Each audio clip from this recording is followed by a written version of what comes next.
திருப்பாடல் 112. கடவுளுக்கு அஞ்சி நடப்போர். அல்லேலூயா.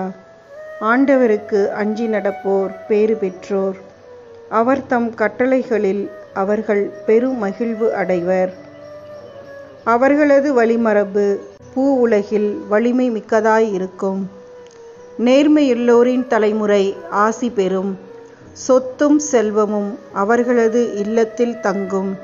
அவர்களது நீதி என்றென்றும் நிலைத்திருக்கும். இருளில் ஒளி என அவர்கள் நேர்மை உள்ளவரிடையே மிளிர்வர். அருளும் இரக்கமும் நீதியும் உள்ளோராய் இருப்பர். மனமிரங்கி கடன் கொடுக்கும் மனிதர் நன்மை அடைவர்.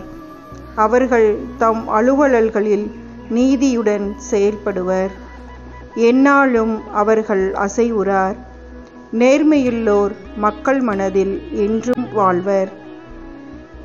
தீமையான செய்தி எதுவும் அவர்களை அச்சுறுத்தாது. ஆண்டவரில் நம்பிக்கை கொள்வதால் அவர்கள் இதயம் உறுதியாய் இருக்கும். அவர்கள் நெஞ்சம் நிலையாய் இருக்கும். அவர்களை அச்சம் மேற்கொள்ளாது.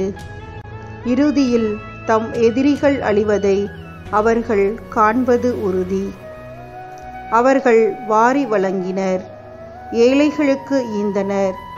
அவர்களது நீதி என்றென்றும் நிலைத்திருக்கும். அவர்களது வலிமை மாட்சியுடன் மேலோங்கும். தீயோர் அதை பார்த்து எரிச்சலடைவர். பல்லை நெரிப்பர், சோர்ந்து போவர். தீயோரின் விருப்பமெல்லாம் வீணாய்ப் போம்.